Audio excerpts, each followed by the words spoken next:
était sur Doom 64. C'était un peu dur parce que il s'avère que Doom 64 c'était techniquement, si vous voulez, c'est un peu le même jour que les Silly Games Don't Quick. Donc je m'étais tapé environ 6 heures de commentaires le jeudi matin à partir de 7 heures. Enfin, j'étais levé à 6h30 je crois pour commencer à commenter à 8h et des bananes, j'avoue que je me rappelle plus trop. Et j'avais Doom 64 à commenter la nuit suivante à 5h du mat. Donc du coup je me suis enchaîné à deux, à deux levées à des heures qui n'existent pas. Et heureusement que je me suis levé 1h30 avant pour Doom 64 et que j'ai pu me faire un café directement. Parce que sinon j'avoue que j'aurais été un petit peu en mode zombie. Heureusement j'ai eu le temps de dormir un petit peu le jeudi après-midi, donc ça va, j'étais pas complètement défracté. Et donc Doom 64. Doom 64 c'est un jeu intéressant parce que c'est un jeu qui a été speedrunné déjà 3 fois dans les marathons. Je crois que ça a été speedrunné à la fois dans le SJDQ et dans la GDQ. Et à chaque fois que Doom 64 est speedrunné dans un marathon, on a un écran noir. Ce que j'entends par là, c'est que déjà, bon, vous savez que Doom, globalement, c'est pas un jeu dont l'atmosphère est super chatoyante. Vous voyez, vous imaginez pas trop des couleurs, criardes, etc. Quand vous imaginez Doom. Bah, vous prenez ce que vous imaginez de Doom, vous enlevez la lumière et vous avez Doom 64. Voilà. Ça doit être un des jeux les plus sombres de la N64. Et à chaque fois qu'il speedrun ce jeu, on se retrouve à commenter pendant 3 quarts d'heure basiquement un écran noir. On ne voit rien du gameplay dans les speedruns de Doom 64. C'est super dommage, étant donné que Doom 64, ça a beau être un Doom sur console. Faut savoir qu'il y a eu beaucoup de Doom qui ont été portés sur console. Souvent ce sont des portages des versions PC, donc de Doom 1 et de Doom 2 pour la plupart. On notera aussi Final Doom sur PlayStation, qui a aussi Plutonia et je ne sais plus quoi, un autre pack de maps ultra craqué de Doom 2.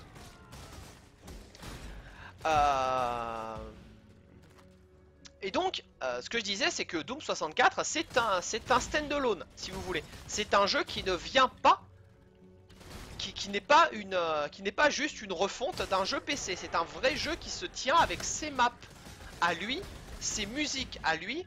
Il a des monstres qui n'apparaissent que dans ce jeu-là. Une arme qui est dédiée à ce jeu-là aussi. C'est vraiment un standalone dans l'histoire des Doom. Et c'est un excellent Doom, d'ailleurs. Du coup c'est un des Doom qui est beaucoup apprécié même de la communauté PC, étant donné que bah voilà, c'est une incursion de Doom que la communauté n'a pas eu accès à l'époque sur PC. Et donc c'est un jeu qui avait été très bien reçu à l'époque par la critique et par les joueurs, et donc d'autant plus par les joueurs de Doom de l'époque. Et c'est un jeu qui est toujours speedrunné maintenant. Il y a toujours des gens qui essayent de grappiller des secondes sur Doom 64. C'est encore un des jeux qui est actif dans la communauté de speedrun de Doom.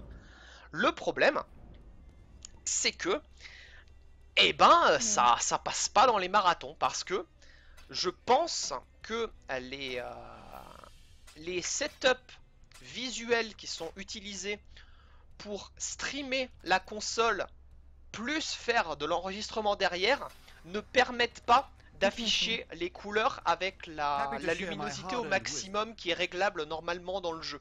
Et donc du coup on se retrouve avec un vulgaire écran noir pendant toute la durée du speedrun. C'est absolument désastreux. Et du coup et je veux dire, c'est pas la première fois, c'est la 3e fois déjà qu'on a un speedrun de Doom 64. C'est la 3e fois qu'on a un putain d'écran noir. Si vous ne me croyez pas, cherchez Marathon Doom 64 ou AGDQ Doom 64, vous allez voir à quoi ressemble le gameplay. Un putain d'écran noir pendant 50 minutes. Et du coup, on se retrouvait, on était un peu le cul entre deux chaises avec Mamie Lamy, parce qu'on avait déjà commenté ce jeu au précédent AGDQ, ou au précédent SJDQ, je me rappelle pas. Je crois que c'était à la JDQ d'ailleurs. Donc ça fait genre il a été runné au dernier marathon quoi, c'est pour dire ça clairement. Et on avait déjà commenté à l'époque un putain d'écran noir. Bah cette année, rebelote. Le problème, c'est que le run qui était censé être fait, enfin qui est pas censé être fait, qui a été fait d'ailleurs, hein, je dis pas pourquoi, je sais pas pourquoi je dis censé être fait, il a été complètement fait. Il était totalement différent des autres runs de Doom 64. Pour la simple et bonne raison que ce speedrun, il n'était pas fait en difficulté ultra violence.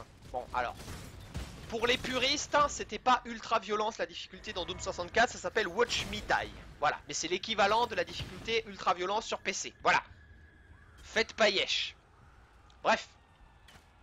La plupart des speedruns qui ont été faits en marathon de Doom 64 étaient faits dans cette difficulté-là, la difficulté 4. Ce run, cette année sur le SGDQ, était une run en mode facile. Et vous vous dites, ah ben, du coup, c'est ça, il n'a plus aucun intérêt. Si, les runs en facile ont un intérêt, parce que je crois que Doom 64, c'est probablement une des versions de Doom qui est le plus claustro. C'est-à-dire, entendez par là, où vous avez les passages les plus resserrés. Vous voyez, vous avez très peu d'espace ouvert dans Doom 64. Du coup, vous avez des couloirs qui sont très vite congestionnés par une grande quantité d'ennemis. Et c'est vrai que la plupart du temps de speedrun de Doom 64, lorsque vous jouez en difficulté maximum, c'est un temps que vous allez passer à vous frayer un chemin au travers des ennemis. D'accord? Parce que les ennemis sont en grande quantité lorsque vous jouez en mode très difficile. Ok? En mode facile, vous avez beaucoup moins d'ennemis. Du coup, vous allez perdre beaucoup moins de temps en combat. Vous allez donc pouvoir vous atteler beaucoup plus facilement à l'optimisation des glitches et des sequence breaks qui vont vous permettre de skipper certaines parties du jeu. Vous allez pouvoir soigner au mieux vos trajectoires sans pour autant avoir besoin de perdre du temps à vider une salle de tous ces démons, parce que vous savez qu'à un moment vous allez devoir repasser dans cette salle, et si vous laissez les ennemis vivants, et ben vous allez tout simplement plus pouvoir passer. Donc autant se débarrasser du maximum d'ennemis de base. Ça vous n'avez pas dans la version facile. Du coup le run qu'on aurait dû voir s'il y avait eu de la luminosité, si on voyait un petit peu ce qui se passait à l'écran, c'est un run totalement différent des autres runs de Doom 64 qu'on avait déjà eu l'occasion de vivre au cours des anciens marathons. Donc c'était intéressant, on avait vraiment une nouvelle version du jeu, on avait une nouvelle route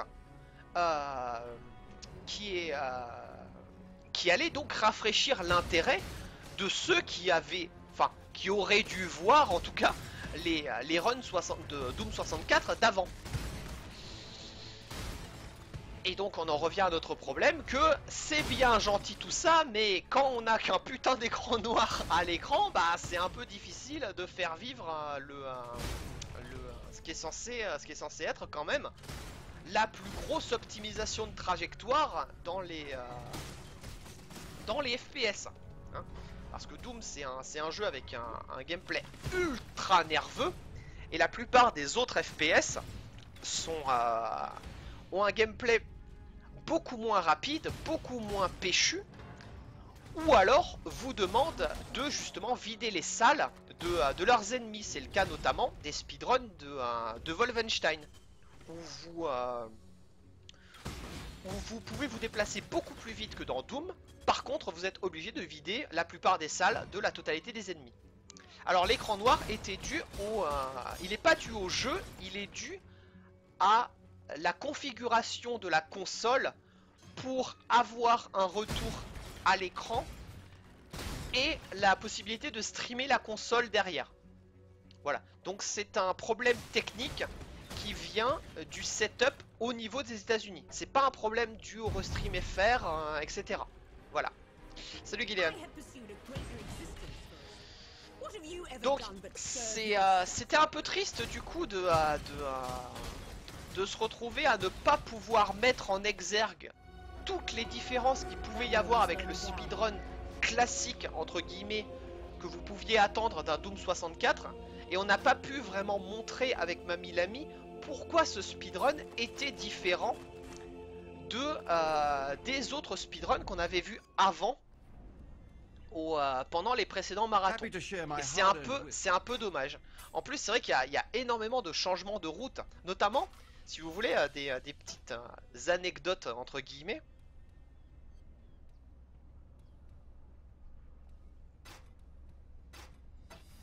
Ok, 151% physical damage.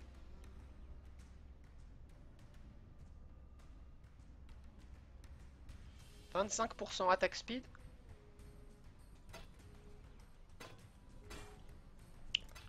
Yes, please. Attendez là, je dois me reconcentrer un petit peu sur mon côté optimisation d'action RPG.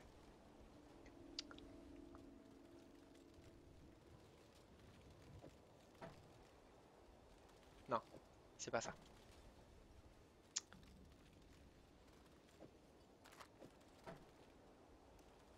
Fuck! Mais si, pourtant c'est ça. What? Ah putain, j'ai déjà 3 préfixes. Et merde. Putain, si j'avais pas eu du spell damage, j'aurais pu mettre du physical flat et j'aurais pu monter à 400 DPS enfin 400 dégâts max sur le bâton. Pardon. Bordel! Putain, il aurait pu être tellement craqué. Ah, j'imagine que je peux y foutre Quoi? Une Blessed Orb. Fuck you! Qu'est-ce qu'on peut mettre sur ce bâton de bien? Critical Strike Multiplier? Critical Chance? Critical Chance ou Critical Strike? Ou Critical Damage? Un des deux.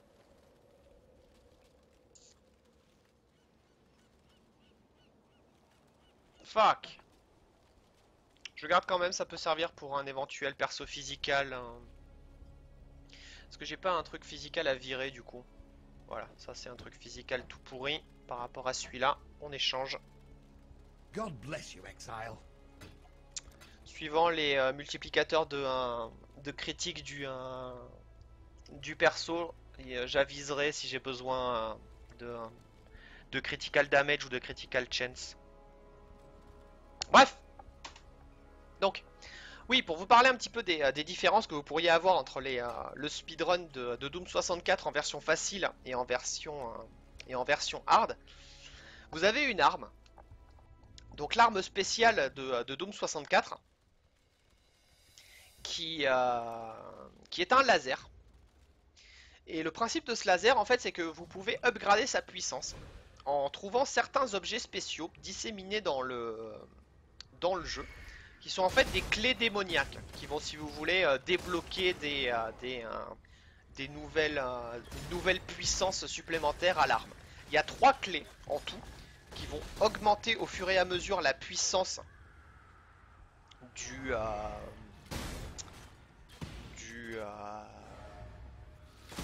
laser de base, et vous pouvez multiplier jusqu'à 5 ou 6 fois je crois la puissance de base de l'arme, et à la fin vous faites des dégâts absolument faramineux. Le problème de ce truc là, c'est que les 3 clés se trouvent dans les 3 niveaux cachés de Doom 64. Ce sont des niveaux, si vous connaissez le principe des niveaux cachés de Doom, vous devez prendre une sortie cachée dans un niveau, et au lieu de vous téléporter au niveau d'après, eh bien vous allez vous téléporter à la place dans le niveau caché qui est relié à cette sortie spéciale. Ok? Et une fois que vous terminez ce niveau spécial, eh bien vous allez reprendre le cours normal de votre partie. Donc on va dire, vous avez une sortie spéciale au niveau 12. Je dis n'importe quoi. Vous allez arriver au deuxième niveau caché. Donc vous allez faire ce deuxième niveau caché. Vous allez trouver votre deuxième clé. Salut papy, comment vas-tu? Ça fait un bail, plaisir. Vous allez trouver votre deuxième clé démoniaque, et une fois que vous allez terminer votre niveau caché, vous allez continuer votre niveau au niveau 13. Ok? Parce que vous êtes sorti du niveau 12 vers le niveau caché. Donc ça c'est le principe. Et donc il s'avère que il y a encore 2-3 ans, la route de Doom 64 n'utilisait absolument pas le laser. Par contre, on utilisait un niveau caché. Ce que ça veut dire, c'est qu'il y a un niveau qui est justement le niveau 12, où vous avez une sortie vers le niveau 2 des... Ah, merci d'être passé, Jay, ça m'a fait plaisir, bisous à toi. Vous accédez à un niveau caché via le niveau 12. Et il s'avère que le niveau 12, c'est un niveau extrêmement long à finir. Il est très très grand, très très étendu. Et du coup, les mecs se sont aperçus que si vous prenez la sortie spéciale vers le niveau caché, que vous terminez le niveau caché, vous allez mettre moins de temps à atteindre le niveau 13 que si vous faisiez le niveau 12 normalement. Ok? Vous voyez le principe? Ce qui fait qu'en prenant ce niveau caché, eh bien vous alliez avoir une route plus rapide que si vous faisiez le jeu normalement en faisant le niveau 12. Ok? Donc ça c'était la route qu'il y avait encore il y a 2-3 ans. L'année dernière, le speedrun a changé parce qu'on s'est aperçu que je vous ai dit, dans les niveaux cachés de Doom, vous allez trouver déjà le laser, qui est l'arme spéciale de Doom 64, et vous allez trouver les upgrades de cette arme-là. Et une fois que vous avez trouvé les upgrades, eh bien l'arme va devenir ultra puissante. Et comme je vous disais un peu avant, il y a beaucoup de combats. Vous voyez dans Doom 64, quand vous êtes en difficulté maximum, il y a beaucoup d'ennemis que vous êtes obligé de tuer, parce que sinon vous ne pouvez pas avancer. Vous n'avez pas la place dans les couloirs. Ok, vous êtes obligé de perdre du temps à combattre les démons qui sont sur votre chemin. Et ben, ils se sont aperçus, les speedrunners, que si on chopait le laser suffisamment tôt dans la partie, si on faisait les 2 premiers niveaux cachés du jeu, donc qu'on augmentait 2 fois la puissance du laser, et bien à la fin du jeu, on gagnait tellement de temps dans les combats parce qu'on utilisait le laser upgradé que du coup on gagnait plus de temps que le temps qu'on avait perdu à choper le laser et les upgrades. On va dire que on va perdre 5 minutes dans le run à aller chercher le laser et à l'upgrader 2 fois, mais à la fin on va s'en servir tellement contre tellement d'ennemis différents et il est tellement puissant par rapport aux armes de base qu'on va gagner plus de 5 minutes par rapport à un run normal. Donc vous voyez, on va investir du temps au début du run pour gagner plus de temps à la fin. Donc c'est quand même un changement ultra important dans la route. La route elle a complètement changé par rapport à ce qu'on avait vécu avant dans les précédents speedruns de Doom 64. Et donc c'est pour ça que je vous dis que Doom 64 c'est un jeu qui est toujours en évolution au niveau de l'optimisation de la route encore aujourd'hui. Et du coup c'est super intéressant de suivre l'évolution de Doom 64 au fur et à mesure du marathon, parce qu'à chaque fois on a des améliorations sur les bases déjà extrêmement solides qui avaient été posées avant. Et donc là, cette année, on avait donc un run qui se faisait en mode facile. Donc comme je vous l'ai dit, le mode facile, il y a beaucoup moins d'ennemis. Et donc, qui dit moins d'ennemis, dit moins de possibilités d'utiliser le laser. Parce que vu que vous avez moins d'ennemis, vous avez moins d'occasions de gagner du temps en utilisant le laser. Donc, on ne peut pas se permettre de perdre du temps en mode facile à aller chercher le laser et à l'upgrader 2 fois comme dans la route difficile, tout simplement parce qu'on n'a pas suffisamment de combats pour rentabiliser le temps perdu avant à aller chercher l'arme. Vous voyez le principe? Donc c'est des speedruns extrêmement intéressant à suivre d'une année à l'autre. Mais on en revient toujours à ce problème qui fait que, malheureusement, à cause de bugs d'affichage, etc., eh bien le jeu est une immense masse sombre à l'écran pendant le stream. C'est super dommage. Mais là, je viens de vous faire un pamphlet infini sur pourquoi les runs de Doom 64 sont craqués. Donc, vous voyez, je viens de vous faire en quelque sorte les commentaires d'un speedrun de Doom 64 dans un Restream FR. Tout simplement parce que, vu qu'on voit rien au niveau du jeu, eh bien, autant parler de comment, de l'histoire en fait de ce speedrun au cours des améliorations successives. Vous voyez le principe? Donc, avec Mamie Lamy maintenant, on est devenu assez bon à ce genre d'exercice, étant donné que c'est quand même la deuxième fois d'affilée, du coup, qu'on commente Doom 64 dans ces conditions. Voilà, à commenter un écran noir, mais je pense que vous avez compris un petit peu toutes les subtilités du speedrun de Doom 64 sans avoir vu au final aucune image de ce jeu. Bah c'est exactement l'impression que vous avez lorsque vous écoutez nos commentaires pendant le restream FR du truc, parce que on va faire exactement ce même genre de commentaires mais sur un écran noir. Du coup c'est ultra triste quoi, c'est ultra triste. En plus je trouve que les speedruns de Doom c'est des speedruns qui sont extrêmement visuels. Donc c'est vraiment dommage qu'on n'ait pas la possibilité d'avoir un affichage correct sur ce jeu là. Voilà, c'est un des regrets que j'aurai sur les marathons. Mais après, je veux dire, ça fait 3 fois qu'ils speedrun le jeu, 3 fois qu'il y a le problème. À mon avis, ils sont pas dans la possibilité. Ils sont simplement dans l'impossibilité de régler ce problème, tout simplement. Mais c'est pour vous dire l'influence et l'intérêt que la communauté arrive à insuffler dans ce speedrun de Doom 64. Parce que malgré le fait que l'on ne voit pas bien le gameplay pendant le restream, il a quand même son spot, il a quand même sa place pendant le restream. C'est quand même dingue quand on y réfléchit. Voilà, enfin je sais pas, moi je trouve ça fascinant personnellement. Je trouve ça complètement fascinant. Après peut-être que je m'excite un petit peu trop, hein, mais je sais pas. C'est je trouve ça pété quoi, je trouve ça pété. Voilà. Ah là là. Bon bah les petits amis, j'en ai